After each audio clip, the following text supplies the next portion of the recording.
Everyone, welcome to Kalyani Revanth vlog. ಬನ್ನಿ ಇವತ್ತು ತುಂಬಾನೇ ಸಿಂಪಲ್ ಆಗಿ ಸೂಪರ್ ಟೇಸ್ಟಿ ಆಗಿ ಉಪ್ಪು ಹುರ್ಕಡಲೆ ಯಾವ ರೀತಿ ಮಾಡೋದು ಅಂತ ತೋರಿಸ್ಕೊಡ್ತೀನಿ.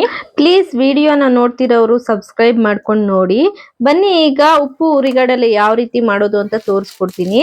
ಮೊದಲಿಗೆ 1 ಕಪ್ ಕಡಲೆನ ಒಂದು ಪ್ಲೇಟ್ಗೆ ಸೇರಿಸ್ಕೊಂಡಿದ್ದೀನಿ. ಒಂದೇ 1 ಟೇಬಲ್ ಸ್ಪೂನ್ ಎಣ್ಣೆ ಸೇರಿಸ್ಕೊಂಡು ಚೆನ್ನಾಗಿ ಮಿಕ್ಸ್ ಮಾಡ್ಕೋಬೇಕಾಗತ್ತೆ. ನೋಡಿ ಯಾವ ರೀತಿ ಮಿಕ್ಸ್ ಮಾಡ್ತಾ ಇದ್ದೀನಿ ಅಂತ. ಕಡಲೆ ಕಾಳಿಗೆ ಎಲ್ಲ ಎಣ್ಣೆ ಮಿಕ್ಸ್ ಆಗೋ ತರ ಚೆನ್ನಾಗಿ ಮಿಕ್ಸ್ ಮಾಡ್ಕೋಬೇಕಾಗತ್ತೆ. 1 ಸ್ಪೂನ್ ತಗೊಂಡು ನೋಡಿ ಈಗ ಚೆನ್ನಾಗಿ ಮಿಕ್ಸ್ ಆಗೋ ತರ ನಾನು ಮಿಕ್ಸ್ ಮಾಡ್ಕೊಂಡಿದ್ದೀನಿ. ಈಗ ಗ್ಯಾಸ್ ಸ್ಟವ್ ನ ಹಚ್ಕೊಳ್ಳೋಣ. ಒಂದು ಬಾಂಡಿನ ಇಟ್ಟು ಅದಕ್ಕೆ ಸ್ವಲ್ಪ ಉಪ್ಪನ್ನ ಸೇರಿಸ್ಕೋಬೇಕು. ನಾನು ಇಲ್ಲಿ 1 ಕಪ್ ಆಗೋಷ್ಟು ಉಪ್ಪನ್ನ ಸೇರಿಸ್ಕೊಂಡಿದ್ದೀನಿ. ಉಪ್ಪನ್ನ ಚೆನ್ನಾಗಿ ಉರಿತಾ ಇರಬೇಕು. ಉಪ್ಪನ್ನ ಟಚ್ ಮಾಡಿದ್ರೆ ನಾವು ಮುಟ್ಟೋದಕ್ಕಾಗಬಾರ್ದು, ಅಷ್ಟೊಂದು ಬಿಸಿ ಇರಬೇಕು. ಅಷ್ಟುವರೆಗೂ ನಾವು ಹುರ್ಕೋಬೇಕು. ನಂತರ ಸ್ವಲ್ಪನೇ ಹಾಕೊಂಡು ಕಡಲೆನ ಹುರ್ಕೋಬೇಕಾಗತ್ತೆ. ನಾವು ಹುರಿಯೋವಾಗ ಉಪ್ಪನ್ನ ಹೈ ಫ್ಲೇಮ್ ಅಲ್ಲಿ ಇರಬೇಕು. ಕಡಲೆ ಹಾಕಿದ್ಮೇಲೆ ಲೋ ಫ್ಲೇಮ್ ಅಲ್ಲಿ ಚೆನ್ನಾಗಿ ಹುರ್ಕೊಳ್ಳಿ. 1 2 ರಿಂದ 3 ನಿಮಿಷ ಹುರ್ಕೊಂಡ್ರೆ ಸಾಕಾಗತ್ತೆ. ಕಡಲೆ ಎಲ್ಲ ಮೇಲೆ ಇರೋ ಸಿಪ್ಪೆ ಎಲ್ಲ ಓಪನ್ ಆಗೋವರೆಗೂ ಹುರ್ಕೊಳ್ಳಿ ಸಾಕು. ನಂತರ ಉಪ್ಪಿಂದ ತಗೊಂಡು ಒಂದು ಪ್ಲೇಟಿಗೆ ಸರ್ವ್ ಮಾಡ್ಕೋಬೇಕಾಗತ್ತೆ. ನಾನು ಇದೇ ತರ ಸ್ವಲ್ಪನೇ ಸೇರಿಸ್ಕೊಳ್ತಾ ಚೆನ್ನಾಗಿ ಹುರ್ಕೊಳ್ತಾ ಇದ್ದೀನಿ.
ನೋಡಿ ಎಲ್ಲ ಹುರ್ಕೊಂಡಿದ್ದಾಯ್ತು. ಈ ರೀತಿ 8 ಬಾಕ್ಸ್ ಹಾಕೊಂಡ್ರೆ 20 ರಿಂದ 25 ದಿನ ನೀವು ಆರಾಮಾಗಿ ಸ್ಟೋರ್ ಮಾಡ್ಕೊಂಡು ತಿನ್ಬೋದು.